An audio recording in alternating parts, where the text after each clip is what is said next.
Shri Venkateswara gold తాకట్టులో ఉన్న మీ బంగారాన్ని విడిపించి కొనబడును.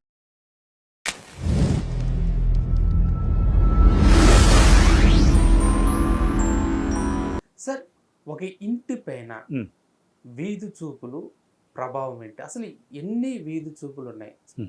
చాలా మంది ఏం చెప్తారంటే ఈ వీధి చూపు ఉండటం వల్ల ఈ కుటుంబం ఆగమైపోయిందని చెప్తారు. కొంతమంది ఏం చెప్తారంటే ఈ వీధి చూపు ఉండటం వల్ల ఈ కుటుంబం బాగుపడుతుందని చెప్తారు. మంచి వీధి చూపులు, చెడు వీధి చూపులు అనేవి ఉంటాయా? ఉన్నాయి. అవి ఇవి కొన్ని విధాలుగా చెప్తావి. రెండు విధాలని కాదు.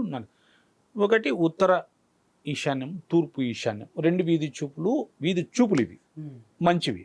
అలాగే దక్షిణంలో మనం వంట చేస్తాం కదా, వంటకు దక్షిణంలో వచ్చే వీధి చూపు మంచిది. దక్షిణంలో వంట చేసేటప్పుడు మనం తూర్పు నిలబడుకుని వంట చేస్తుంటాం.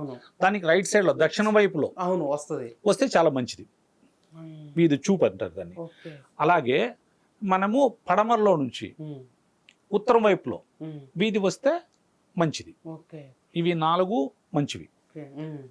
ఇంకొక 4 చెడ్డవి. అవి ఏంటంటే మన మాస్టర్ బెడ్రూమ్ ఉంటుంది కదా, మాస్టర్ బెడ్రూమ్ కు దక్షిణంలో వచ్చేది తప్పు, పడమరలో మాస్టర్ బెడ్రూమ్ తగిలేది తప్పు. అవి 2 వీధి పోట్లు అంటాం, వీధి చూపులు కాదు. వీధి చూపు అంటే నీకు మంచిది, దేవుడి చూపు చల్లగా ఉంది వీడి మీద అంటారు. అంటే వీధి చూపు అంటే మంచిది. వీధి పోటు అంటే వీధి షూలు అన్నా కూడా నీకు చెడు. ఇవి 2 నైరుతిలో తగిలే 2, మన మాస్టర్ బెడ్రూమ్ 2 వైపులా తగిలేటివి 2 చెడు. అలాగే మనము ఉత్తరం తీసుకుంటే మనం ఉత్తరం వైపు మనం ఉండి రైట్ సైడ్ తగిలేది ఉత్తర ఈశాన్యం వీధి చూపు, లెఫ్ట్ సైడ్ తగిలేది వీధి పోటు. ఉత్తరంలో మనం రైట్ సైడ్ తగిలితే వీధి చూపు మంచిది, లెఫ్ట్ లో తగిలితే వీధి పోటు చెడ్డది. అలాగే మనం తూర్పు వైపు నిలబడినప్పుడు లెఫ్ట్ సైడ్ ఈశాన్యం వీధి చూపు మంచిది. అదే మనం వంట చేసేటప్పుడు ఆడవాళ్ళు నిలబడుకుని వంట చేస్తారు, ఆగ్నేయంలో ఎదురుగా తగిలేది వీధి పోటు.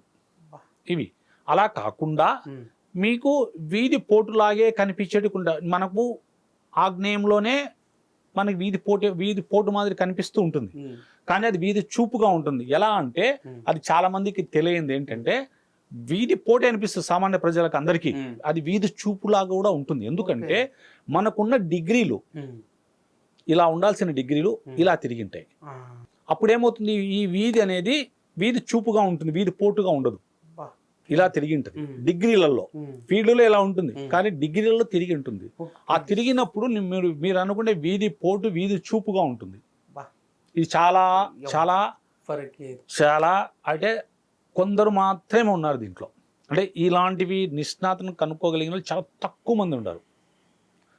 నన్ను అడుగుతూ ఉంటారు కొందరు, సార్ మేము ప్లాన్ పెడతాము, అన్ని గీసి పెడతాం సార్, ఎన్ని అడుగులు అన్నీ మీకు పెట్టేస్తాము, మీరు మాకు వాస్తు చెప్పండి, మీకు డబ్బులు కూడా ఇస్తాం సార్ అంటారు. ఎందుకు చెప్పనంటే చాలామంది మీరు ఈ ప్రశ్న అడగడం వల్ల నేను ఒక సమాధానం చెప్తున్నది 2 విధాలుగా ప్రేక్షకులకు కూడా.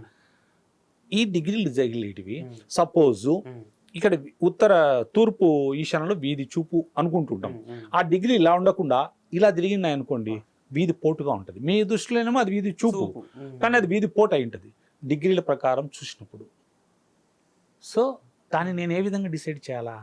ఇక్కడ నుంచి కూర్చొని ఫిజికల్గా వెళ్ళి చూసి నీ పరిసరాలు ఎలా ఉన్నాయి, నీకు తూర్పు ఈశాన్యంలో ఏమన్నా కొండలు గుట్టలు ఉన్నాయా, పడమరలో చెరువులు ఇవి ఉన్నాయా, ఇటుపక్క ఏమున్నాయి అటుపక్క ఏమున్నాయి, మీ ఇండ్లు ఏ సైజులో ఉంది, మీ చుట్టుపక్కల వాతావరణం ఎలా ఉంది, అన్నీ చూసిన తర్వాత మంచి సలహా తీసుకోగలిగితే చాలా మంచిది అనేది నా అభిప్రాయం.